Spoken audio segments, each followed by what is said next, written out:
और ब्रेक के बाद एक बार फिर आपका स्वागत। आप देख रहे हैं न्यूज नाइट, जिसमें अब हम चर्चा का रुख करने जा रहे हैं जो आज बिहार के चुनावी माहौल पर ही आधारित है, जिससे जुड़ा हमारा आज विशेष जो कहता है बिहार चुनावी मोड सीटों की होड़।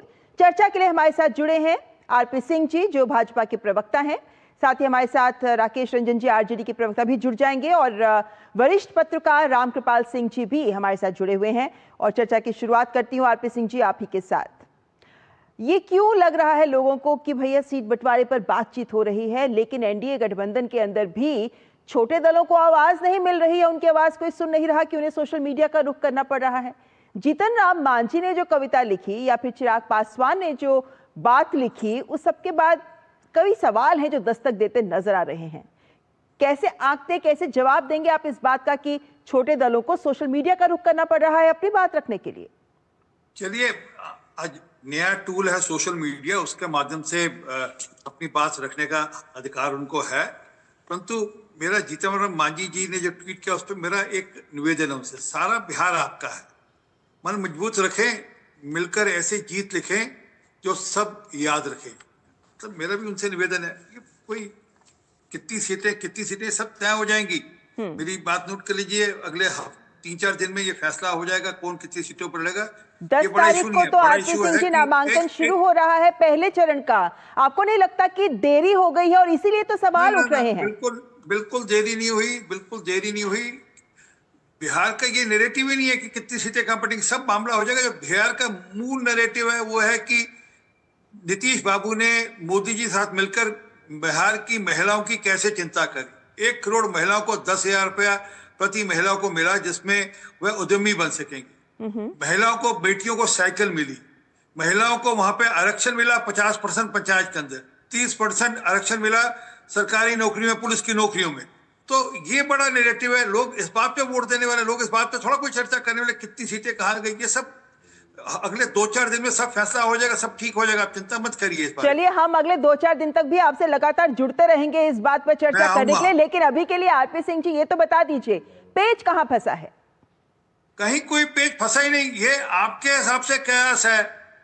मैंने कहा ना कि वो कह रहे 15 गांव, मैं कह रहा हूं पूरा बिहार आपका है। आप 15 गांव की बात कर रहे हैं। वो वही जीतन राम मांझी ने कहा था कि हम मोदी जी के लिए कुछ भी करने को तैयार है। मैं एग्जैक्ट वर्ड आपको पढ़ दूं, उन्होंने कहा था हम रात दिन एक कर देंगे मोदी जी के नाम पर। ये उनके शब्द हैं। वो चिराग पासवान जी ने कहा था मैं मोदी जी का हनुमान हूं। तो वो सब ठीक है, मतलब ये सिर्फ हमारे यहाँ की गॉसिप है। ठीक है, टीवी डिबेट्स के लिए अच्छी गॉसिप है, अच्छा चर्चा का विषय है। चलिए, मैं वापस आऊंगी इस सवाल, मैं वापस आऊंगी आपके पास, लेकिन राकेश रंजन जी भी आरजेडी से हमारे साथ जुड़ गए हैं। राकेश जी, स्वागत है आपका। लेकिन एक बात जरूर समझना चाहेंगे, क्योंकि ऐसा क्यों है कि महागठबंधन में अपनी डफली, अपना राग जैसी एक तस्वीर उभरती नजर आ रही है। चाहे हम मुद्दों की बात करें, जहां राहुल गांधी एसआईआर की बात करते हैं तो माय बाप का एक स्लोगन लेकर तेजस्वी सिर्फ उसी की बात करते हैं। वहीं हम देखते हैं कि अगर सीएम चेहरे की भी बात की जाए तो राजद की ओर से तो आ रहा है कि तेजस्वी यादव ही हमारे सीएम का चेहरा, लेकिन कांग्रेस स्पष्ट कह रही है कि वो आरजेडी के लिए सीएम का चेहरा होंगे।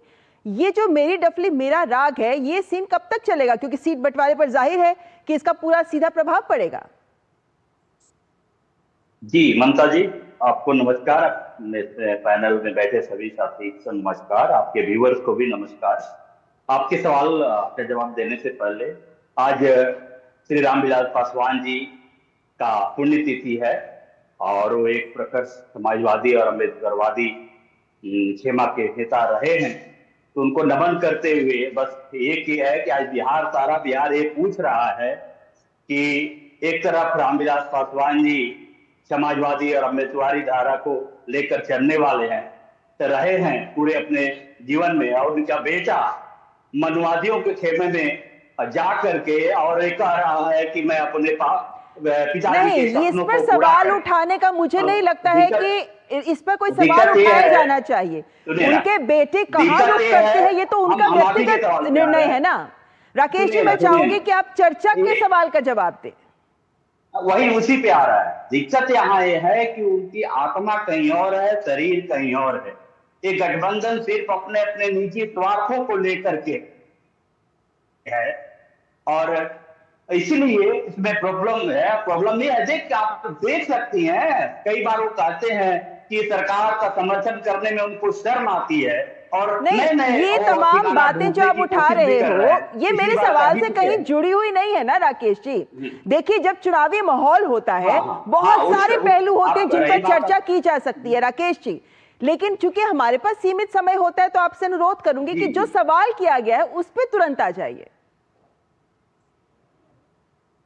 आप अपने खेमे की बात करें ना राकेश रही जी। बात महागठबंधन की, जी जी महागठबंधन का हर एक घटक दल, हर एक पार्टी, कांग्रेस हो, लेफ्ट हो, सानी जी हो, बिहार की एक एक जनता, शोषित, वंचित, दलित, अल्पसंख्यक, मजदूर और संविधान, लोकतंत्र और सामाजिक न्याय में विश्वास करने वाला हर एक व्यक्ति एक जानता है और कह रहा है कि तेजस्वी जी अगले मुख्यमंत्री बनने वाले हैं, क्योंकि अच्छा, सत्ता जो है कोई उखाड़ फेंकना चाहती है। और सिर्फ आप कांग्रेस की और उनकी बात कर रहे हैं, कांग्रेस का भी हर एक नेता कह रहे हैं, मान रहा है कि महागठबंधन जो है तेजस्वी जी के नेतृत्व में लड़ा जा रहा है। नहीं, आपने तो सही कहा है। और क्या सोचता आपको चाहिए? अब मेरा सवाल, अगला सवाल मैं अलग तरीके से आपसे पूछना चाहूंगी। आप कह रहे हैं कि तेजस्वी यादव मुख्यमंत्री का चेहरा हैं, क्या कांग्रेस इससे इत्तेफाक रखती है, इससे सहमत है? क्या कांग्रेस ये कह रही है कि महागठबंधन का मुख्यमंत्री चेहरा तेजस्वी यादव ही होंगे? आप किसी भी नेता का नाम बता दीजिए जो जिन्होंने ये कहा, महागठबंधन के किसी भी नेता का ना जिन्होंने ये कहा कि तेजस्वी जी नहीं होंगे। लेकिन किसी ने ये भी तो नहीं कहा कि तेजस्वी ही होंगे राकेश जी, किसी ने ये भी तो नहीं कहा कि तेजस्वी ही होंगे, बल्कि ये जरूर कहा कि तेजस्वी राजद का मुख्यमंत्री चेहरा है। चलिए, मैं आपसे एक और सवाल पूछती हूं कि कांग्रेस ये कह रही है कि कल दोपहर को, मेरा सवाल सुन लीजिए राकेश जी, फिर आप अपनी बात विस्तार से रखिएगा।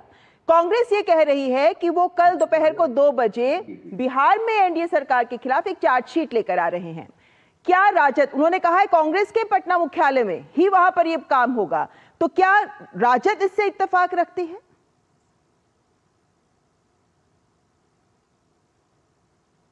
एकदम रखती है। महागठबंधन का कोई भी सवाल पे, किसी भी पार्टी, यदि कोई भी मुद्दा है और जन सरकार से रिलेटेड है, किसी प्रकार का भ्रष्टाचार से रिलेटेड है और जनता के जो मुद्दे है उससे रिलेटेड है, महागठबंधन जो है एकदम उससे सरकार रखती है और महागठबंधन के हर एक घटक दल के साथ है और सारे घटक दल एक साथ मिल करके उसको मजबूती से रखेंगे। चलिए ठीक, कल इसका इंतजार करेंगे, लेकिन वापस आऊंगे उससे पहले रामकृपाल सिंह जी भी हमारे साथ जुड़ गए हैं। रामकृपाल सिंह जी, बात करनी है प्लीज।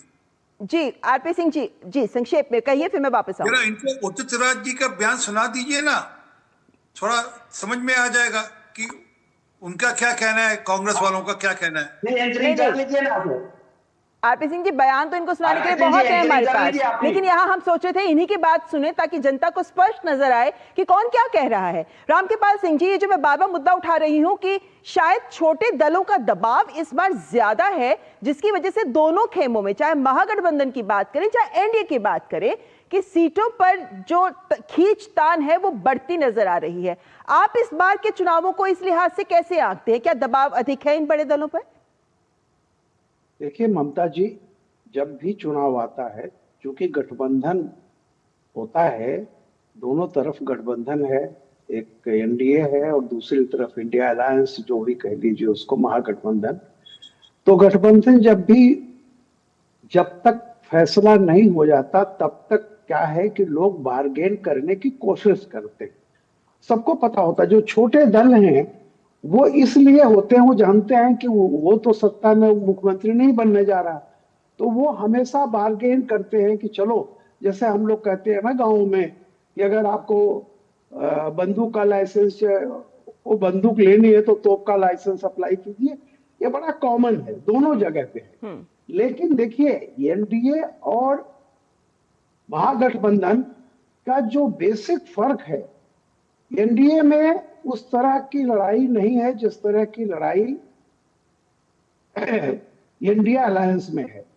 देखिए, वहां पे कांग्रेस जो है, कांग्रेस पार्टी, कर्नाटक में जब चुनाव हुआ था उस समय जिस तरह से माइनॉरिटी कांग्रेस की तरफ आई, तो कांग्रेस को अब यह लग रहा है कि माइनॉरिटी हमको देश के स्तर पे देखना चाहती है, राज्य के स्तर पर भी हम मजबूत हैं, वो हमारे साथ है। प्रॉब्लम ये हो गई है महागठबंधन में कि जो 20-25% का एक वोट बैंक है माइनॉरिटी का, उसके 3 माली हैं। वो जो बगीचा है उसके 3 माली हैं। ओवैसी जी है, तेजस्वी जी हैं और राहुल जी हैं। अब वो जो सीमांचल की सीटें हैं और कहां कहां जहां भी थोड़ा सा माइनॉरिटी का प्रतिनिधित्व ज्यादा है, जहां उनकी संख्या ज्यादा है, वो सीटों पर वो सीटें किसके पास जाएंगी, वहां एक अलग तरह का एक ये मुश्किल पड़ रही है। फाइनल क्या होता है मैं नहीं जानता। देखिए, हर गठबंधन में ज्यादा से ज्यादा लोग ग्रैब करने की कोशिश करते हैं। एनडीए में इस तरह का नहीं है कि कोई पर्टिकुलर एक वोट बैंक हो जिसके लिए आपस में खींचतान मची हो, वहां सीटें की बात है। लेकिन इंडिया अलायंस में बेसिक बात यह है कि जो जैसे ओवैसी ने पहले कहा था हमको दे दो, हम साथ लड़ने को तैयार हैं, नहीं दिया। अब जिस तरह से कांग्रेस, उसको ये लग रहा है कि ये माइनॉरिटी वोट ज्यादा से ज्यादा उन जगहों पर वे सीटें हमको मिले जहां पे माइनॉरिटी वोट मतलब मीन्स अच्छी संख्या में है, जिसको कहते हैं माइनॉरिटी डोमिनेटेड सीट्स। ये लड़ाई इतनी आसान नहीं है, इसलिए निश्चित तौर पर समझौता दोनों होगा। लेकिन क्योंकि दोनों के पास जो भी छोटे दल हैं उनके सामने और कोई ऑप्शन नहीं है, वो जानते हैं कि खेल बिगाड़ने के चक्कर में कहीं अपना भी खेल खत्म हो जाएगा, तो वो तो स्थिति नहीं है। अल्टीमेटली होगा, लेकिन मैं जो आज की तारीख में है ये पेज फंसा हुआ है। जी आरपी सिंह जी, एक बात ये जरूर बताइए, क्योंकि कुछ लोगों का ये भी मानना है कि इतना काम किया है जो एनडीए सरकार गिनाते भी है कि हमने बिहार में बहुत कुछ किया है, उसके बाद ऐसा क्या था कि इलेक्शंस के पास आते आते इस तरह की सौगात देनी पड़ी आपको, महिलाओं को भी, अन्य वर्गों को भी? ठीक है, ये पहली बार हुआ है कि महिलाओं की चिंता नीतीश बाबू जी ने की है। पर 5 साल में पहले भी तो कर सकते थे ना। नहीं, मैं बिहार की हर बेटी को बाइसिकल दी क्या, चुनाव के समय दी क्या? 50% महिलाओं को आरक्षण दिया पंचायत के चुनाव में, क्या इलेक्शन के समय दिया क्या 30% जो आरक्षण दिया रोजगार के नौकरी के अंदर, क्या वो इलेक्शन के समय दिया क्या? अरे महिलाओं को उद्यमी बनाना, वहां पर 20 लाख वहां पर लखपति दीदी बनाई, वहां पर सेल्फ हेल्प ग्रुप चलाए।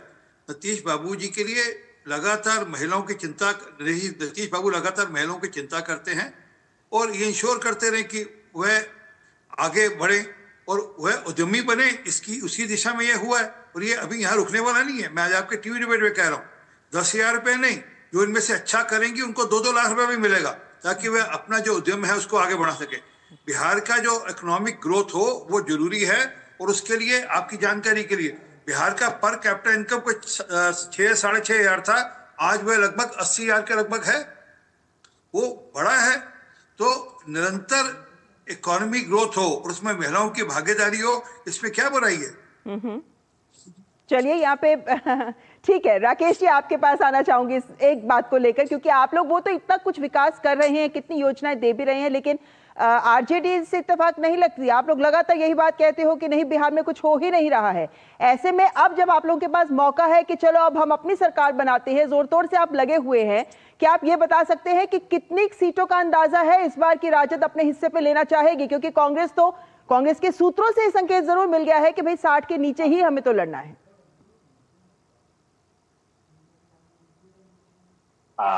बाकी सब आप जानती हैं सीटों का नंबर, लेकिन उसके पहले मैं थोड़ा आरपी सिंह जी जो बात कर रहे हैं, अभी जो ये 10-10 हजार रुपये देने के लिए पहली बात नहीं, आप उसमें वापस जा सकते हैं लेकिन राकेश जी आप एक सवाल का जवाब देते हुए जाइए ना, एक आंकड़ा तो रखिए सामने। कितनी सीटों पे आपको लग रहा है कि आप एडजस्ट कर लेंगे अपने साथी बंधु के साथ? सारे सूत्र होते हैं, आपके सारे सूत्र होते हैं, तब आपको मालूम है। और थोड़ी सी धैर्य रखिए, आज कल आ जाएगा। कल चलिए, आप पत्ते खोलना नहीं चाहते, है ना?